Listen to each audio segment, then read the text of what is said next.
Bom dia a todos, bom dia a todas, bom dia para você que nos assiste pela TV UFMA no Maranhão e pela Pop TV em Sobradinho e Porto Alegre. Sejam todos muito bem-vindos e bem-vindas a mais um ICL Mercado Investimentos. E hoje é segunda-feira, dia já tradicional de conhecer as expectativas do mercado, tanto para os nossos indicadores macroeconômicos, como também para a nossa bolsa. Então a gente vai passar por esses assuntos. Hoje saiu o índice dos gerentes de compras industrial aqui do Brasil. Eu vou dar uma passada também nesse assunto, já que ele veio bastante abaixo do mês passado. Vamos entender por quê. Mas a gente também não vai deixar de lado o fechamento das bolsas asiáticas, a abertura dos mercados. Hoje é feriado nos Estados Unidos, então a gente tem um mercado aí um pouco mais esvaziado de uma forma geral. Mas antes de tudo isso, eu vou dar bom dia para o André. Bom dia, André, como você está? Bom dia, Débora. Bom dia a todos os nossos telespectadores. Hoje é dia de saber se o mercado aí passou bem o fim de semana e continua com a mesma narrativa, né? A gente vai explicar já daqui a pouco aí o que o Fox está falando aí pra gente. Vamos ver aí também o termômetro da bolsa para ver se o pessoal também está animado por lá. Mas vamos falar do desemprego. Menor valor aí registrado para o mês de julho na série histórica aí, então continuamos com dados muito bons aí, mesmo ainda faltando um pouco de qualidade. A gente vai explicar tudo isso aí para vocês, mas já vamos colocar aqui na tela, né, a agenda do dia aí para a gente saber o que o nosso telespectador precisa esperar para o dia de hoje, né, Débora? Bom, hoje uma agenda mais esvaziada, André. Então a gente tem feriado nos Estados Unidos, isso diminui, como eu falei, a negociação de uma forma geral e por lá não saem indicadores. Hoje é feriado do dia de trabalho lá, o Labor Day, então temos bolsas nova-iorquinas fechadas. O que tem hoje bem presente na agenda? Não está aqui 10 horas da manhã, mas saiu o PMI industrial do Brasil também. Então uma agenda bem permeada, bem recheada de indicadores dos índices de gerente de compras industriais dos países. Já saíram os dados de China e Japão na madrugada da sexta para o sábado, então a gente já tinha esses dados dos Estados Unidos. Estados Unidos não saiu ainda porque é feriado, mas a gente tem aí os dados do Japão e da China. E temos agora na manhã a Alemanha, zona do euro e Reino Unido também divulgando seus índices de gerente de compras do setor industrial. Temos leitura final do PIB do segundo trimestre da Itália e também leitura do PIB do segundo trimestre na Turquia. E aqui no Brasil, a grande atenção, por mais que o PMI tenha um peso importante, que é o índice dos gerentes de compras aqui do Brasil, hoje as atenções devem se voltar bastante para o relatório Focus, devido aí a toda essa pressão cambial e pelas questões fiscais que o mercado continua insistindo. Então, tudo isso gerou uma expectativa bem grande aí para o relatório Focus. Mas esse é assunto para daqui a pouquinho, porque agora a gente vai falar de bolsas, né? Vamos lá, a gente tem a notícia que a gente coloca para vocês todos os dias aí, né? A gente tem mercados na Ásia aí bem divergentes aí, né? Porque parece que teve uma confusão aí em relação ao PMI, né? Que é o índice de gerente de compras, que saiu um lugar um dado, em outro lugar outro dado. Então explica toda essa confusão então para a gente, Débora. Bom, o índice de gerente de compras da China, né, ele é medido por duas instituições diferentes, assim como também é nos Estados Unidos. Por isso que eu estava com os Estados Unidos na cabeça. Lá a gente tem a medição da S&P Global, que é a mesma instituição que mede o PMI dos outros países, inclusive o PMI global e PMI mundial. Então, nós temos a S&P Global, que acaba sendo até a melhor fonte para a gente comparar os índices dos gerentes de compras, já que a metodologia é a mesma. E nós temos na China a outra medição, que é a medição do governo chinês. E elas tiveram divergências, normalmente elas têm, justamente porque a metodologia entre as medições dos índices dos gerentes de compras acabam diferenciando de uma instituição para outra. Algumas trazem um peso maior para um dado, outras vão trazer pesos maiores para outros dados. Isso também acontece nos Estados Unidos, porque lá a gente tem uma variedade de medições de termômetro aí de atividade. Então, quando a gente tem mais de uma instituição divulgando, elas podem ir, antes que qualquer pessoa fale, uma é mais confiável que a outra. Não, são metodologias diferentes, são formas de olhar diferentes para o mesmo setor. E eles foram em direções contrárias nesse mês na China. E isso acabou trazendo um pouco de incerteza em relação à atividade industrial do país. Então, enquanto o PMI do S&P Global teve um aumento de julho para agosto e foi para 50,4, ainda bem perto do limiar ali dos 50, né? Mas aqui um pouco acima desse limiar e ficando ali no terreno da expansão, o PMI medido ali pelo governo chinês acabou indo na direção contrária e mostrando recuo do PMI. recuo desse índice dos gerentes de compras. Então, um dos indicadores estava mostrando que o setor industrial chinês está caminhando na expansão, mas ainda num ritmo um pouquinho lento, enquanto o outro já coloca ali o setor industrial chinês em um dos piores patamares aí da atualidade. E isso acabou trazendo um pouco de incerteza em relação à atividade econômica da China. Para onde será que ela realmente está indo? Já que o PMI é um termômetro e os termômetros estão mostrando temperaturas diferentes, uma está um pouquinho mais quente, a outra está um pouquinho mais fria, para onde será que realmente o setor industrial vai quando saírem os dados realmente da atividade daquele setor? Então, como já tem toda uma incerteza em relação ao ritmo da economia chinesa, esse foi mais um fator que acabou proporcionando ou aumentando essa incerteza. E por isso, o Xangai Composto, vou colocar aqui na tela para vocês, acabou recuando 1,10% nesse primeiro dia de setembro. Então, vocês podem reparar que a variação acumulada no mês está igual à variação do dia anterior, porque aqui a gente tem o mesmo dia para os dois. Mas a gente tem aí o Xangai Composto caindo 1,10%. E muito por essa indecisão, essa indefinição de realmente para onde vai a economia chinesa. Lembrando que o setor industrial chinês tem um peso muito grande nas expectativas de uma forma geral, de uma forma global. Então acaba aí mexendo muito com as expectativas em relação a outros países, já que ele é um motor de desenvolvimento, um motor de crescimento da China importante. E acaba sendo um motor também aí para, por exemplo, países emergentes, exportadores de commodities, nosso caso aqui. Então isso acaba refletindo nas expectativas também para outros países que exportam commodities. Até por isso, hoje o minério de ferro caiu 4% em Dalian na China. E esse pode ser um dos fatores que vão pressionar a nossa abertura aqui.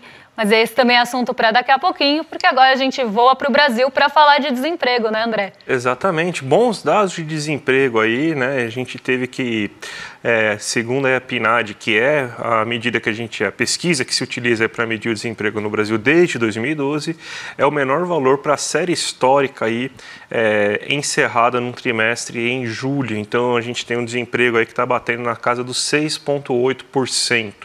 Vamos mostrar aqui alguns gráficos que a gente preparou para vocês entenderem o que está acontecendo na questão do desemprego.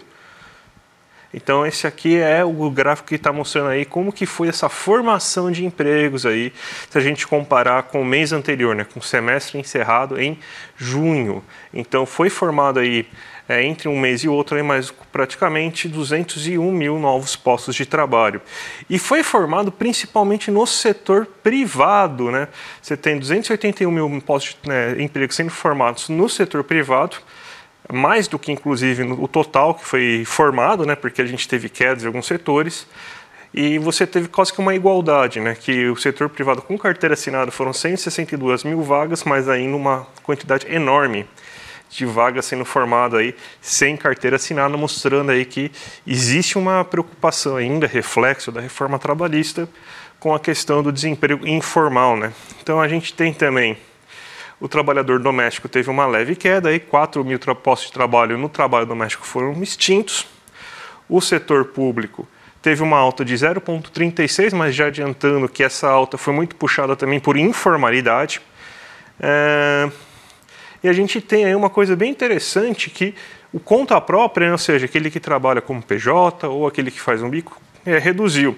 Mas tanto com carteira assinada como sem carteira assinada. Então, aqui é um reflexo de como que foi aí a formação de emprego muito puxado pelo setor privado, mas também com uma qualidade que podia ser melhor, né, Débora? Exatamente. Muita formação ainda, né, por mais que tenha sido menor do que os postos de trabalho formados no setor privado com carteira assinada, a gente ainda tem uma proporção grande desse trabalho no setor privado sem carteira assinada. Foi menor? Foi, mas ainda com uma expressividade grande quando a gente pega aqui, inclusive considerando o total. Claro, a gente teve quedas aqui em outros setores, principalmente no conta própria, caiu mais ou menos 115 mil vagas, mas aqui realmente é uma preocupação, né? E um desafio que a gente sempre fala aqui do mercado de trabalho brasileiro de criar postos de trabalho com qualidade, não só qualidade em relação à formalização desses postos de trabalho, mas também de aumentar, trazer o aumento de renda. Mas vamos ver como ficou o desemprego, então, aí no trimestre encerrado em julho. Então, a gente vê aí que entre julho de 2013 e até julho de 2014, você teve uma queda de 1,1 ponto percentual, aí, uma queda bem brusca, né? A gente sempre tem esse mesmo formato, ó. você tem o desemprego vai indo em queda, aí se eleva o desemprego, principalmente quando você tem o fim das vagas temporárias, em próprio dezembro a gente já começou a ter vagas temporárias sendo encerradas, e aí começa a cair de novo. Você vê a rapidez da queda do desemprego a partir de março de 2024, é bem impressionante, né? A gente estava com desemprego acima de 8% em março de 2000, se não me engano foi de 8,1% que a gente estava em março, e a gente encerra agora em 6,8%. Isso é quase um nível de pleno emprego. Eu não sei até onde a gente vai dessa queda de emprego, mas isso é muito sinal aí de uma economia urbana muito forte. Indústria contratando, setor de serviços melhorando.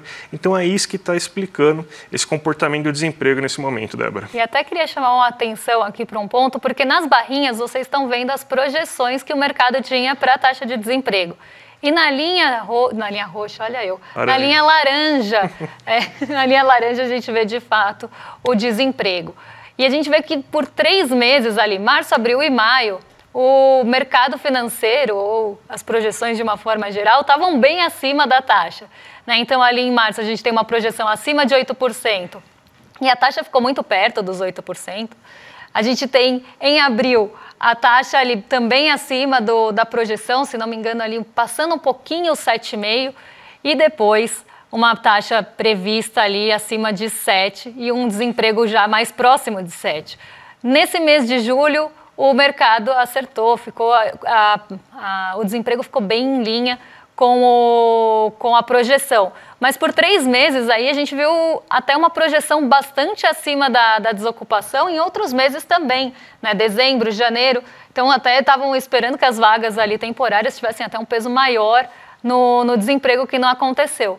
E até puxando um gancho aqui com o que já foi falado no ICL Notícias, primeira edição, daquelas projeções do mercado de desemprego ao longo do tempo, que sempre vem aí puxando para cima a projeção e o desemprego indo na outra direção.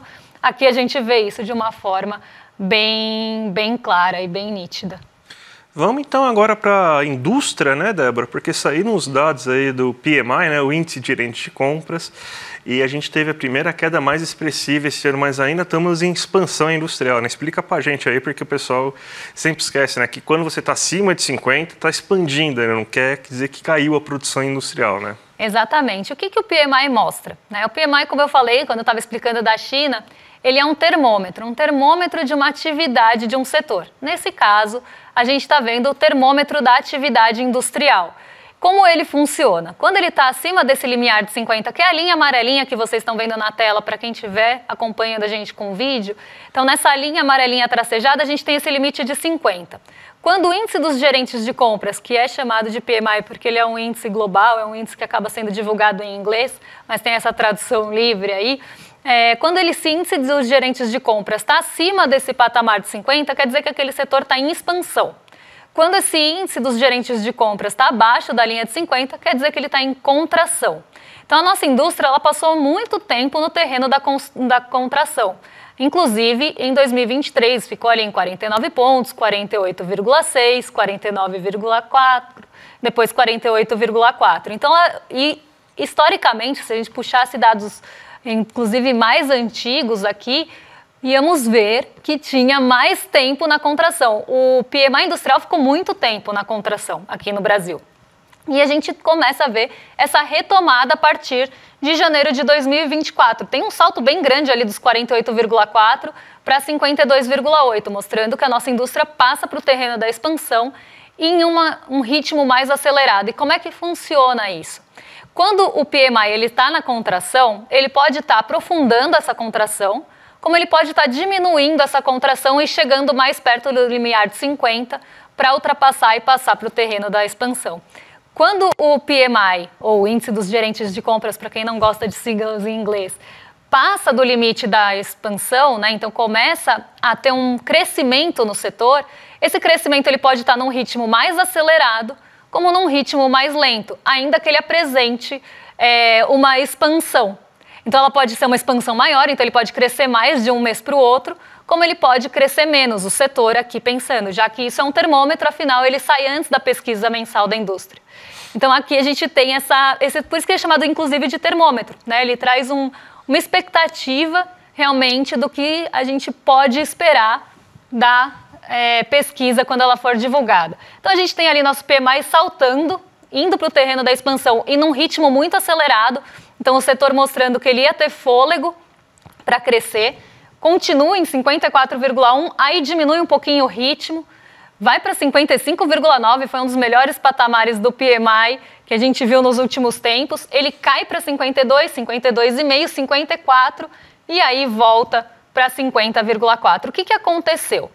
Ainda se tem uma expectativa de que o nosso setor industrial esteja crescendo. Então, provavelmente, o que isso mostraria para a gente em relação à pesquisa mensal da indústria? Que entre julho e agosto, ou produção industrial, chamem como quiser, entre julho e agosto ainda vai crescer, mas crescer num ritmo um pouco menor. Então, o crescimento pode ser menor do que se viu entre junho e julho, ou que se esperava ver entre junho e julho. É isso que está mostrando. Mas o que fez o PMI cair tanto? Um dos pontos aqui que contribuíram para esse PMI ter essa queda, né, mas não para contração, ainda numa expansão aqui, foram justamente aí os custos, né? Então, muitos custos atrelados a dólar, esses custos acabaram pressionando um pouco ali o setor industrial e a demanda também acabou sofrendo um pouquinho. Então, aqui a gente vê eu diria, um reflexo desses custos de dólar, principalmente, né, dolarizados, afundando aí o nosso PMI de um mês para o outro. Então, muito desse comportamento está ligado ao comportamento do dólar. E isso é explicado, inclusive, no relatório do S&P. Apesar de ter tido essa queda de 3,6 pontos percentuais em relação ao mês e outro, em relação a agosto de 2023, a gente ainda está um pouquinho melhor, com 0,3 ponto percentual aí acima.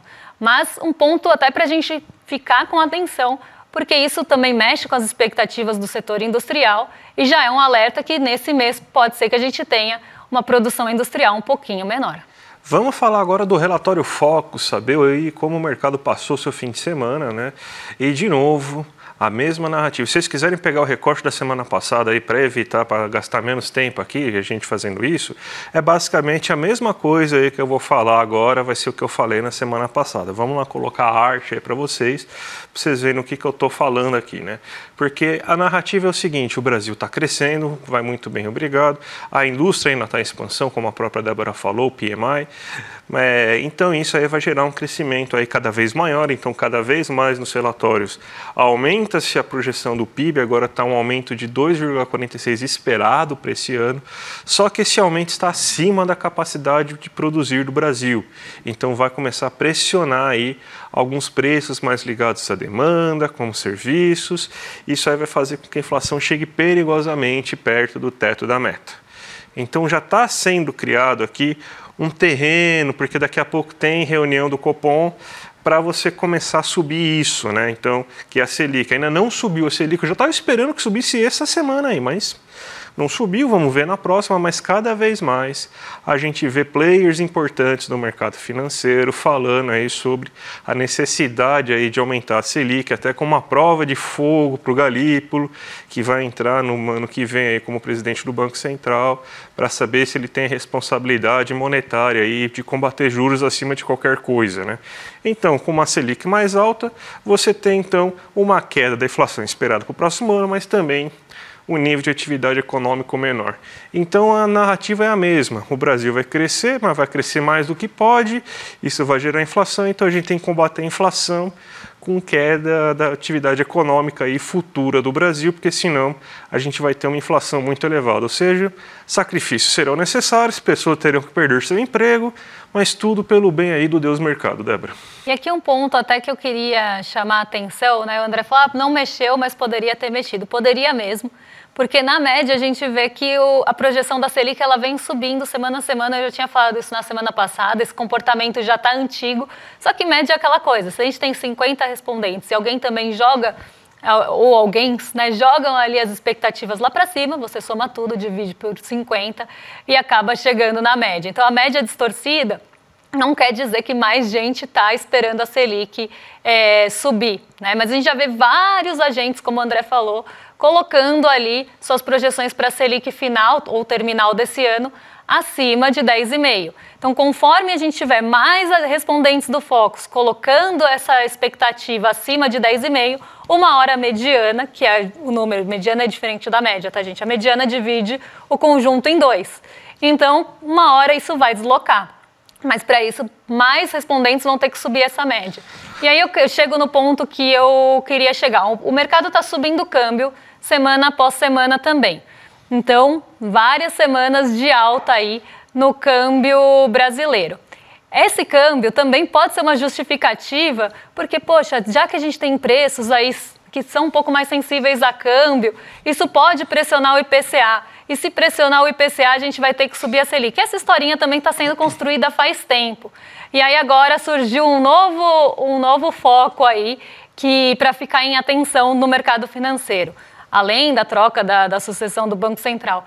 Temos queimadas, isso vai impactar o preço de alguns itens. E temos também tarifa vermelha na parte da nossa energia elétrica. Então, a tarifação, né, indo para a bandeira vermelha, poderia também pressionar a inflação. Agora, eu pergunto para vocês, mexer na Selic, né, subir, vamos pensar aí, 0,25 na Selic, com certeza vai conter todas as queimadas que estão acontecendo aqui, por exemplo, no interior de São Paulo ou em outras regiões do Brasil. Com certeza aí, sei lá, vai apagar o fogo, né, talvez. Não sei, acredito que não, mas o mercado já está usando, inclusive, isso de desculpa. E um outro ponto que eu queria chamar aí, já puxo até depois para o termômetro da Bolsa. O mercado ele vem pressionando em curva de juros futuras também para que a Selic aumente 0,5 ponto percentual nessa próxima reunião do Copom. O mercado quer 0,5 ponto percentual de alta na Selic. Acontece que o próprio Roberto Campos Neto, que normalmente, né, quem mais abraça o mercado, já descartou essa possibilidade. Falou que isso nem está em discussão. Que se tiver alguma coisa em discussão é aumento de 0,25%, não de 0,5%, que o mercado está extrapolando isso.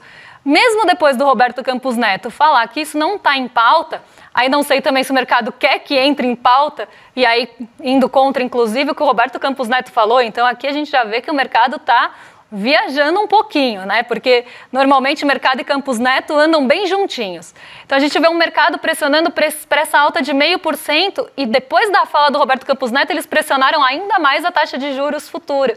Então, mostrando sim, a gente quer 0,5%. Dando um recado para o Campos Neto. Agora, se Campos Neto vai abraçar essa também ou vai continuar falando que ainda não está em discussão, a gente vai ver nas cenas dos próximos capítulos. Mas o que eu quero chegar aqui é justamente num ponto que tem pressão, justamente para essa alta da Selic. Essa pressão vem de várias formas, vem por câmbio, ela vem por taxa de juros futuras, ela vem por prévias de inflação ou previsões, projeções de inflação subindo cada vez mais, justamente para mostrar para o Comitê de Política Monetária, olha, a gente quer que suba a Selic, se não subir, a gente vai achar que o Copom não é tão confiável assim. Então, é o que eu falei num vídeo recentemente, não se espantem se o Galípolo votar nesse primeiro momento com a maioria para alta de taxa Selic, se isso estiver em discussão, porque ele provavelmente vai estar dando esse aceno para o mercado e deixando um terreno um pouquinho mais amigável para a posse dele. Débora, 3 minutinhos, é para você fazer a abertura de mercado, então você consegue 3 minutinhos a fazer a abertura? Vamos lá.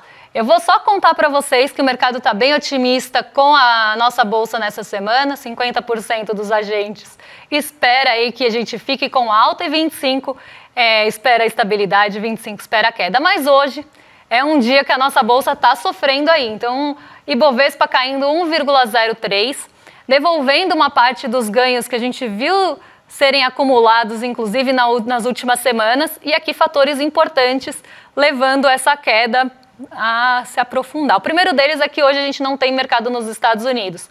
Então a liquidez fica mais enxuta, tem menos negociação e a agenda fica mais esvaziada. Então outros assuntos acabam ganhando mais peso. Fatores domésticos ganham mais peso. E o mercado fiscalista, que está olhando muito para as questões fiscais, como é que vão ficar as contas do governo, inclusive pressionando em relação a isso, e já muito de olho também na questão do Copom, que tem 2 semanas para acontecer, mas o mercado já está bastante de olho. Outro ponto, essa semana saiu o relatório de empregos dos Estados Unidos, relatório ali, o payroll, né, que é o relatório mais completo de mercado de trabalho de lá, bem aqui numa analogia bem até grosseira, mas para ficar fácil para vocês entenderem, seria como se fosse a nossa PNAD, e que tem a maior parte dos dados sendo medidos e atualizados. Então, aqui o mercado está esperando também o relatório de empregos. Então, não vai se posicionar muito, sendo que o payroll pode decepcionar de novo ou pode surpreender positivamente. Então, isso está muito em espera. Olhando para essa espera do payroll, em um dia que não tem feriado, que não tem mercado nos Estados Unidos por conta do feriado, essa pressão vai vir realmente mais de dentro. E o mercado de trabalho dos Estados Unidos pode definir quanto vai ser o corte de juros lá. Se vai ser 0,25% ou se vai ser 0,5% também. Eles também estão nessa incerteza. E o payroll que vai ditar muito disso. Então, toda a atenção voltada aí para o relatório de empregos. Isso pressiona a dólar, que está subindo 0,66%. E hoje a gente também não conta com o petróleo Brent, nem minério de ferro, que caiu 4%, nem petróleo Brent. Então, as ações de maior peso do nosso Ibovespa tendem a sofrer. Então, hoje um dia realmente aí de... Até pensei que o Ibovespa ia abrir mais lateralizado, mas ele abriu numa forte realização dos ganhos, principalmente aí os ganhos acumulados da Vale, em frente aí a essa queda do preço do minério de ferro. Débora, a gente está fazendo essa semana uma campanha muito importante aqui no ICL, porque todo mundo sabe como que a gente é alvo aqui de intolerância. Diversos apresentadores nossos já sofreram com isso, aí, ataques em redes sociais, e tudo isso porque a gente age de forma independente. A gente não tem rabo preso com ninguém, a gente não é financiado por casa de aposta, por grandes empresas, a gente é financiado pelos nossos alunos apenas, né? Então, essa semana a gente está pedindo aí cada vez mais aí de vocês um apoio aí para a gente conseguir fortalecer mais a nossa comunidade. Então, a gente está pedindo, está chamando vocês aí para se tornar um membro do ICL e fortalecer toda essa nossa causa aí, que sustenta toda essa estrutura e que faz a gente conseguir fazer esse jornalismo independente, esse jornalismo sem rabo preso aí, que pode falar o que quiser. A gente fala mal do governo quando acha, a gente fala bem no governo quando acha que tem que falar, a gente fala das apostas, a gente fala de tudo aqui, sem pensar aí em quem está pagando a nossa conta, né? Então a gente vai dar um mega pacote de presentes essa semana aí para quem virar membro independente. O livro do Chico Saí, Cão Mijando no Caos, o livro da Juliana Del Piva, O Negócio do Jair. A gente vai dar o boné do jornalismo independente para vocês e também uma caneca aqui do jornalismo independente.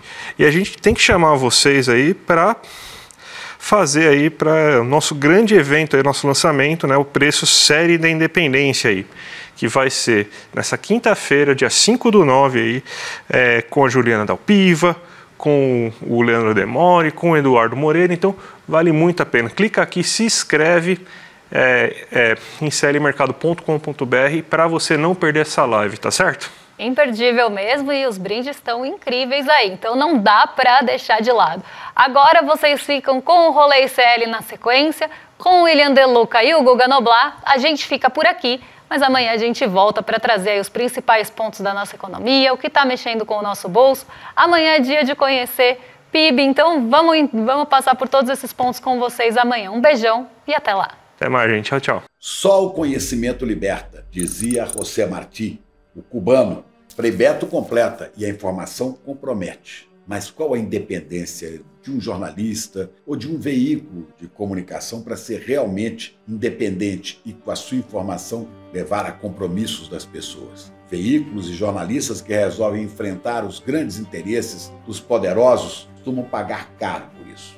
É sobre esse assunto que a gente quer conversar com você. Eu estarei aqui no ICL com Eduardo Moreira, com a Juliana Del Piva e com o Leandro Demore para falar exatamente sobre isso. Nós vamos falar aqui de vários ataques e ameaças que nossos colegas sofrem quando resolvem assumir com liberdade o exercício do jornalismo. O ICL foi considerado, numa pesquisa da Escola Superior de Propaganda e Marketing, o veículo de jornalismo mais confiável no Brasil, à frente, inclusive, da grande mídia, à frente da TV Globo, da Globo News, de outros sites. É a importância do jornalismo livre que estamos fazendo, mas isso tem um preço. E nós queremos convidar você a estar conosco nesta conversa dia 5 de setembro, vai cair numa quinta-feira, às 8 da noite. Só conhecimento